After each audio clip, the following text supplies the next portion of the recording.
And we thought he would call us up and kill us when they went to Mars, a moon off Mars, and started having a million aliens and whatever. But man, like, then you get the art back and you're like, oh my God, this is so cool. But you want to have that. There shouldn't be a throwaway issue. There shouldn't be a middle issue. Every issue should be key. With Terry's books, all of Terry's books, every issue has a key moment in it. Amanda terrorizes me if I forget to pick up one of Terry's books in between, because she's like, I can't piece this together, what happened. I can't do it. I have to know what that issue, and I have to hunt down the issue before, because it's the way he writes. Every issue has a key in it, some kind of thing. He won't let me put them on conference. I'll send them to him. No, I like buying them. I like the support. He don't want me to know his address. Yeah, there you go. Yeah, we support you, man. Just as a quick aside, and I do use this as my quick public service announcement because I'm here and you brought it up. I say this in every panel as much as I can. It's very easy to steal stuff. Very much a generation of people who've grown up believing they don't have to pay for content. And it's okay if content is meant to be free, but our content is not meant to be free. These guys make money in the margins. You're talking about nickels, dimes, and quarters on products when you do stuff. If you have ever torrented anything, if you have something on your computer, if anybody's ever given you something, now is the time to delete it. Because our industry's survival depends on all of us contributing to something that we love. What we love is not like what Lady Gaga has. Lady Gaga says, I don't care if you take my music. I'm sending my daughters to go see a concert, and the concert tickets are $295. These guys don't get that for coming here.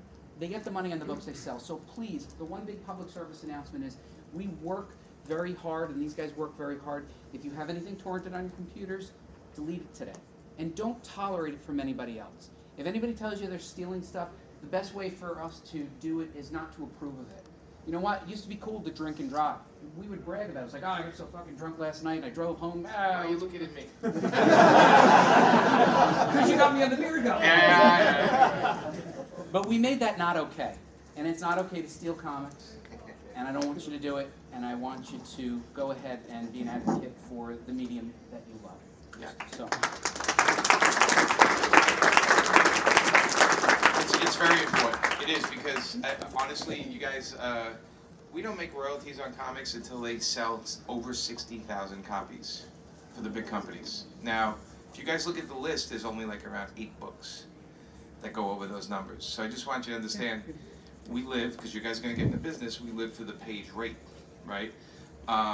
But if they get over 60,000, we get a percentage, and we may split like 5% of the book, which if you think about it, it's a couple of pennies, but they add up when it's... The characters here establishing the chase, the threat, the close-up so we get to know them, and then the turning retribution. Of course, mom is protecting, has the baby in his hands, so it hits all the points for me. I mean, this is the first stage anyways. It's not, I would never commit to any of this, and this would, if I was doing this from the script, I would be doing it like maybe 2 inches on the side or a margin of the script, just to get the beat. And when I got to the point where I actually would work on that page, I would rethink it. You know what I mean, this is like you're taking away the blank page kind of syndrome. You're throwing yourself something to work from, like, okay, here's how much I might pace it. If I wanted to, for example, I could even add a panel, or I may decide that, like if I was getting further into this, I would probably, I was just staring at this before and thinking, well, I might even reverse that and show the guys with the spears coming in from off panel, like you're over their shoulder kind of look, so that you could see the other people and the distance really a little better. But again, the basic would be just to kind of do broad strokes, obviously. And then same thing here. I mean, that could change, but the idea is just to give you a sense as the artist of how much you need, how much information do you need to put on that page, how much is in the script. These guys, Jimmy and Justin, when they did The Human Bomb, the awesome thing about it was that they're artists. So I mean, they really kind of have a sense of what you can fit on a page, and it wasn't like, okay, we're going to noodle this to death and have 10 panels or 8 panels or whatever. If I had an establishing shot, they gave me space to do it, which is kind of unusual. I mean, it doesn't happen all the time. A lot of writers can be visual, but a lot of times they're thinking about the wordplay, and they're not really necessarily thinking, how is that going to happen? So, I mean, this page is pretty wide open, and again, you know, maybe when that page gets drawn, maybe this top part is actually full bleed, maybe these panels are somehow inset. You can do tricky, maybe visual things to kind of enhance it at the next phase. But as Paul said, I mean, you immediately think, when you think of a page like it, you don't think of a lot of orange or a lot of warm colors in there, Right. you know. But you know, you're getting something really cold. You'd even want to probably use cold colors on the flesh tones and stuff. And maybe not to take Paul's thunder here, but I By mean, the way, anybody who's going to be an aspiring artist in here, do you feel completely inadequate watching him do this? well, I feel embarrassed doing that. Anyways, I might. Paul to do in the first round, so he actually asked him to bring some red into it. He didn't ask me, I did it, man. I just Oh, you did it? This guy knows his stuff. No one has to tell him. Yeah, well. So, do you want to take a picture? Video. I'm gonna- I got I it, mean, you thanks. want to hit like emotional points in the storytelling, and you know, just in the page as a whole, it's a cold, forbidding landscape. Like you said, the flesh tones aren't going to be, you know, real warm flesh tones. But when you get to that emotional turning point, you want to heat up the action. When you make film, you've got music and motion and fast cuts and things like that to show that something emotional is happening.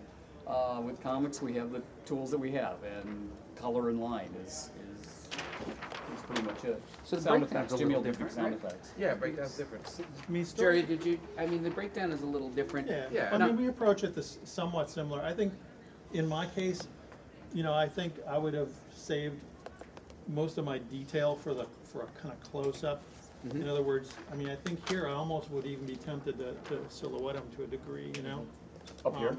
Yeah, I could Yeah. almost see that, and you know, you're basically would give that whole thing much more of a empty feel, you know, like you really The panorama. Yeah, Right. it's like, wow, there's nothing there. So yeah, know? you definitely focused on the environment more than this one, where it Yeah. was closer up. And I mean, he's establishing the characters from the first panel, which is what the script said. But I think that's, as long as you do it within that page, you're still accomplishing that goal. You'll never work in this business again. Exactly.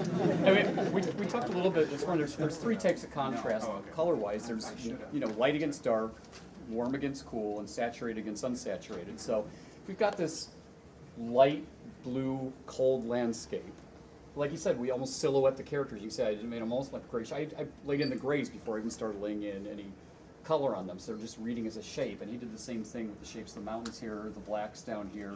So, you know, you're getting that feeling of that open landscape these people are just silhouetted against. You know, it's. I mean, if I were rethinking that, I would certainly. Bring the microphone. I would take that. I wouldn't do this. I mean, I think I would, if I were going to silhouette, I would keep it in the foreground and, you know, get that weight there, and then have all this stuff kind of drift off into the back. But again, it would be a coloring choice. Now, I mean, really, the color holds the most of the comics together. You know, a lot of line art is even done very open, which places even more of a burden on the color to do that storytelling. And it is looks like you brought a storytelling. lot of intensity, though, in the final panel. I mean, I guess that's what you were going for, Jimmy? The Is page turn, right there. You got to know what's going to happen next, You Jerry. want to see what's Yeah. going to I happen mean, after that. I didn't want to give him a weapon either. I was making meatloaf from your mom's recipe, and maybe you make it, and then you suddenly have it at somebody else's house, and they added something different to it. Right. Jalapenos or something, and you go, wow, I didn't think of that. It really is like that when you're writing. Even if you have a strong visual sense, you're always going to be a little bit surprised. Sometimes you're surprised in a way like, that didn't do what I needed to do, Right. so I'll have to compensate with balloons or captions or something. And sometimes, more often than not, someone will surprise you, or they'll just bring their perspective, because we all have a different little mind's eye. So, Jerry, how much description do you like to see? Is this about the right amount? Is this Yeah, more no, than that, you not know enough? what? I think it would depend on, like, if I was doing this, would I want to know, you know, 3 pages later that the guy's got a, you know, only has one hand? You know what I'm saying? Well, yeah, that would. You know Yeah. what I'm saying? In the sense that- And that happens. does happen. I've seen writers do that. Yeah, where they don't give you It's something. not the important case like with that. this one. Yeah. But that Absolutely. would be what you, yeah, because, you know, you can do that, you can work on a script, and Yeah. if you're only reading that script page by page, and you get to page 3 and there's a description that says, you know, as seen on page 1, the character is wearing a dress, and then you go, oh, didn't do the dress. But you print out the whole thing and read it, don't you? I do, but you sometimes live in that page, so you can read. I always do a read through, You try have to to do a familiarize. read through, by the But way. you but you have can to. even sometimes know the stuff, and then you're focusing on that page. You forget, and then you go, oh, crap! I have to draw 15 other people standing behind them because the writer didn't say. And I understand it both ways. Yeah, In fairness, you should spell it out. Sometimes you have to be a little overly descriptive just to set the stage, even if it's like, okay, all this doesn't have to show up here, but this drop off is only 2 feet, or something. So you get to page 3 and then he just jumps down. All right, so we're going to walk on over here to Terry. So we're.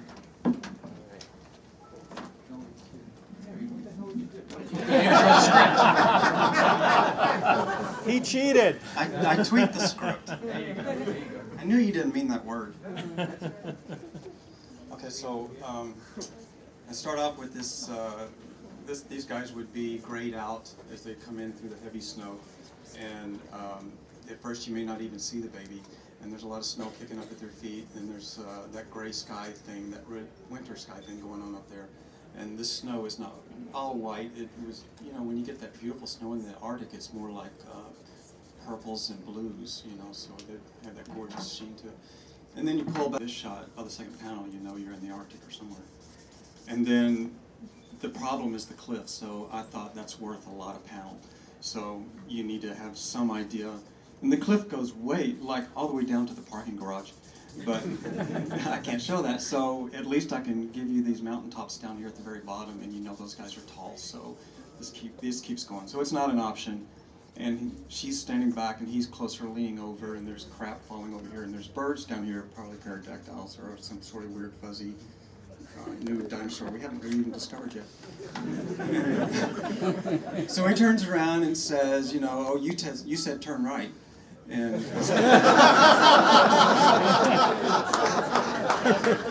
I don't know how you say that in Cro-Magnon, but it's probably more like shit.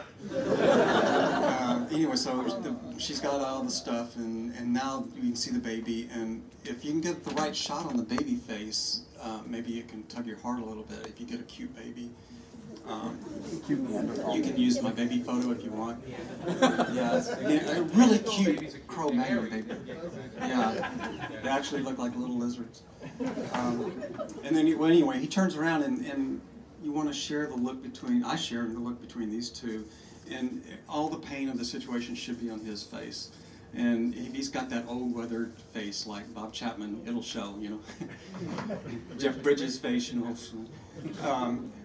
in that moment, he has to make a split decision, and this guy's grown up fighting his whole life, so it's just a turn of a dime, and the rage is in his face. And, he's made his decision. So he's somewhere out here in the middle, back in here, there's obviously they're gonna have it out. Yeah, and it's great because it does do the necessary storytelling. Louder, Jimmy. Louder. Oh, Terry establishes the threat in the second panel, right there far away. But we never, unlike Jerry's where we get a view of them closer, Terry decides to keep the camera on. Sometimes I wonder if it depends on what movies you've seen. Maybe, because when I'm thinking of the layouts, I default to comic book layout, but I also start thinking about, if we all paid $18 to watch this, what would be cool on screen? And you would want to get those big, Ridley Scott moments and visuals and things like that. And so it's atmospheric stuff, and I think about atmosphere and people moments before I think about action and sequence of events. So that's just my indie brain working. In this one, it's pure action. There's constant motion, and it's working its way across the screen until he has to reverse and stop and go backwards. And that's a big deal. I mean, he's leading you through the sequencing with them. And I have very little experience in trying to get somebody to follow something quickly in action in my stories. I tend to be more realistically in my stories. So, and Jerry has had to do, some super feats, show you what it's like to see incredible things. So he's better at pulling you through the page than